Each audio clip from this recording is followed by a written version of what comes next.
Well, good afternoon, everybody. I'm glad we could come out here in this bright Washington, D.C. sunshine and soak up some of the heat and humidity and talk about the great things about America. And one of the great things about America is we've been unified by a common language. That common language, of course, is English. It's had its tests along the way. We heard some testimony, and we just came from the hearing before the House Judiciary Committee to discuss H.R. 997, which is the English Language Unity Act that establishes English as the official language of the United States. And it would require, upon its passage, that all official functions of the federal government would be in English, with some notable exceptions along the way, such as health, safety, justice, those kind of things. And it's very similar to the legislation that I authored in Iowa as a state senator that put Iowa in among the list of 31 states that have an official language. Almost every country in the world has an official language, at least one. Some have more than one. I would point out that I checked on the Vatican, and the Vatican has two official languages. One is Italian and the other one is Latin. So throughout all the history, we've understood the most powerful force that binds people together is a common language. That is a human universal. Whether it be tribalism, relation, whether it could be common experiences, a threat from outside, nothing binds people together more strongly than having a common language. And our language is getting subdivided by some forces of the federal government. It's time to pull it together and speak with a common voice here in the federal functions of government. We don't interfere with state functions or political subdivisions, but federal government functions need to be in English. And so the witnesses before the committee today I think did an excellent job, and I appreciate them coming to Washington to submit themselves to. Sometimes praise and criticism happens in the Judiciary Committee, and I've probably dished out a little each. But I'd first like to introduce Dr. Rosalie Porter of Pro English. She's chairman of the board and was a witness before the Judiciary Committee just concluded a few minutes ago. Dr. Porter? Thank you, Representative King. I'd like to speak very briefly, but to say I came to this country as an immigrant child of 6. My family did not speak a word of English. I learned the language from the public schools, and I was able to take advantage of the opportunities in this country because I had the language. I have worked for 40 years with immigrant children to help them learn English, to experience academic achievement, and to be part of the broader community of this country, which they couldn't do without the language. Today, 303 languages are represented in our population. You could never translate for every one of those languages our government documents. So, like many, many countries, 90% of the countries in this universe have an official language, and we should have an official language, and it must be English. It's the common language of this country, and understand, not because English is the most beautiful language, but because of the reality that English is the world language today. It's the language of science, of business, of diplomacy. This is it, and we want to welcome our newcomers, our immigrants. We want them to be fully participating in this country through having the language English. Thank you very much. Major English organizations in the country, and U.S. English being the other, and have a long experience with U.S. English as well. Mauro Mojica testified before the House Judiciary Committee, and he had an obligation to do a press conference, I think, that will be in Spanish, taking place about right now. And so Nelson Garcia, who's the Director of Government Relations at U.S. English, has agreed to fill in for Mr. Mojica, and I appreciate Nelson Garcia being here today and introduce him as such. Thank you, sir. Thank you, Nelson. Thank you, King, and first of all, I want to thank Mr. King for introducing this very important piece of legislation that U.S. English has been working on since its inception. We have been successful in helping pass legislation in other parts of the country. We also want to thank Chairman Franks for holding the hearing this morning, and also a special thanks as well to Senator James Inhofe, who has introduced the Senate version of H.R. 997 over in that other body. I just want to highlight 3 important things. While Mr. Mojica, our chairman, is being interviewed right now over at CNN International, I think all of us have one thing in common. If you take a look at our organization in particular, this is not a nationalist organization that was created solely for the purposes of promoting a particular race, creed, color, or nationality. The founder of U.S. English was former Senator S.I. Hayakawa, a Japanese-American immigrant who served one term in the U.S. Senate from California. He was a linguist professor before and after, and was very much a part of this inception of this organization. Our current chairman was born and raised in Chile, speaks 4 languages, and some of you who were at the hearing this afternoon or this morning showed how the value of having multiple languages and how successful a person can be, but at the same time having English as being the prominent language for this country, how important that is in being a success in this country. And I personally was born and raised in the Philippines, came here at the age of 6, very minimal English skills, and nevertheless have found myself very successfully employed here in the United States. 3 reasons why we support this bill very strongly. Number one, as was already mentioned before, it is a unifying language. Every immigrant, I think, who comes into the United States already understands that even though it may not be an official language, English is the universally spoken language in the United States. And therefore, the idea that we cannot or should not have English declared as the official language, I don't think makes any sense. 323 languages that we know of spoken throughout the country. The idea that a Spanish-speaking person can communicate with somebody who speaks in German, Tagalog, or so forth, English is the only language that is universally spoken from Alaska to Florida, Maine to California. The second thing I think it's important is that it actually, people accuse us of being anti-immigrant. But in reality, this bill helps raise immigrants by giving them the incentive to learn English.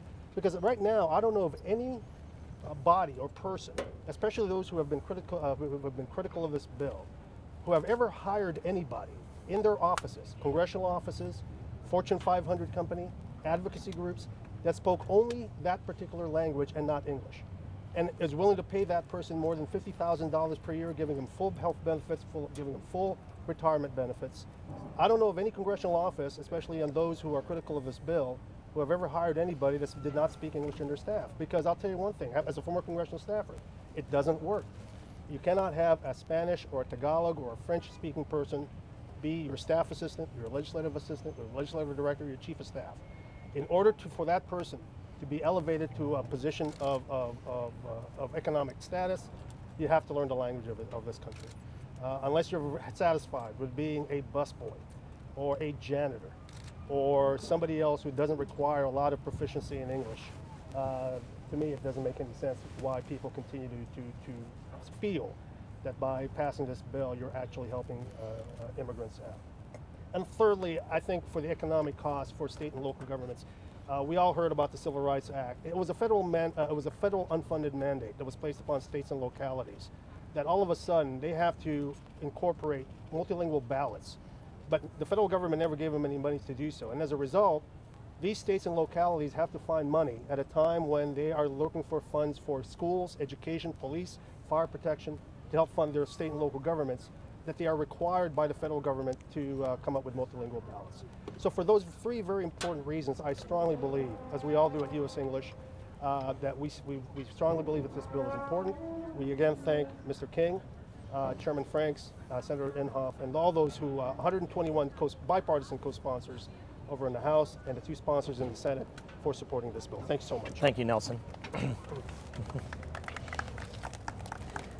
Well, thank you, Nelson. Just to follow up with a point right before questions, something that struck me was when the ranking member of the full committee, Conyers, gave his opening statement by reading from a document that I picked a few Spanish words out of that I heard. And Mr. Mojica's testimony was that he's fluent in 4 languages, and his native language, his first language, is Spanish, but he only got about 5% of that statement that was delivered by Mr. Conyers. And I think that illustrates the issue here as what is our common form of communications currency? What is the standard? How can we possibly reach agreement if we can't even come together on what words mean? And I recall an individual who once challenged me on this in Iowa, and he said, well, we don't need the law because we speak English. And I said to him, you and I speak the same language, and we don't understand each other. Of course we need the law. And so this is about bringing people together on a common form of communications currency. And I think the points were made very well today in the testimony before the Judiciary Committee by Dr. Porter and by Mr. Mojica. And I'd open this up to questions from the press. Congressman King, why do we actually need this bill, given that people do speak English, and both of your colleagues up here learned English just fine without this bill, this law being in effect? And separately, what do you say to those who say this bill has racist overtones? Well, I think that it's offensive to any society as inclusive as America to hear those kind of allegations made, and they should be specific about that rather than just hurl that out there. That divides people. We have an administration that's dividing people down the lines of race, ethnicity, sexual orientation, prosperity, just to name a few. And his political gains are about building coalitions of victims groups and dividing Americans in the process of perpetuating and having for him to have a chance at a second term in office. When we're seeing the federal government divide people, and the Executive Order 13166 that was signed by Bill Clinton into office promotes multilingualism within government services and costs us billions of dollars over the long run. We want to eliminate that. People can still come in and get their functions from the federal government, but let them bring their own interpreter. They always have up until now. And I would say also that the two folks we have up here with me learned their language skills before Executive Order 13166. We have a federal government that's promoting government functions in multilingual approach, and that, I think, divides us over the end. It encourages people to stay in their language enclaves rather than come out of that and be part of the broader American community. So you don't think that this flies in the face of this concept of America having a multilingual, very diverse population of people when you are reducing this, having a law that makes people focus on English? I think we have leftists in America that are subdividing this country. Repeat the question, please. I get distracted here as I formed my thought, but I thought I had to duck for a second. I'm just wondering what you say to those who say that this flies in the face of this concept of America being the melting pot, of being where we support diversity, we have multilingual communities everywhere. Well, first of all, okay. The argument that diversity is our strength has really never been backed up by logic. It's the unity is where our strength is. Our founding fathers understood that. Modern day multiculturalists are defying that. But here is what has been our success: assimilation. Coming together as one people under one flag with a common cause and a common experience and a common language. That's the strength of America. Not dividing us, uniting us is the strength of America. We here know that, so do at least 87% of Americans. I know Dr. Porter is boiling over with something to say. You know, I just want to say the ideal of America is that we are all part of a common culture. Everyone, every community is free to keep its home language Jump in at if you feel the home, need. in community, in church, anywhere. Wonderful. I have kept my home language and I'm fluent in 5 languages today, but that's my own personal choice. What we're talking about is keeping the accessibility to the common language for all newcomers, make them welcome, make them part of our society, and not divide people into separate little language communities. That's what I think. Yeah, let me just quickly address that issue of racism. Every time I think somebody talks about an opposition or something that threatens, let's just say, a progressive point of view coming from a conservative, I think automatically the word racism pops up. I find offensive, because again, I wasn't born in this country. Neither was my boss, neither was our founder. And as far as I know, the Klan hasn't exactly opened up their membership to us at this point in time. So the idea that we're racist because we're supportive of this bill is ludicrous. We support it because we came into this country, because we believe in this country, and we believe in the people that are here from various cultures, nationalities.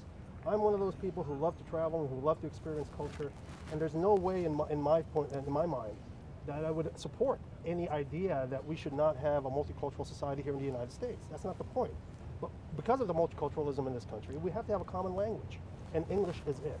You can't change it. You can't, it's not going to be German. It's not going to be Tagalog. So unless all of a sudden we have this huge influx coming in from a particular country that's overturn English as the official language, I don't see that happening. Okay. Yes.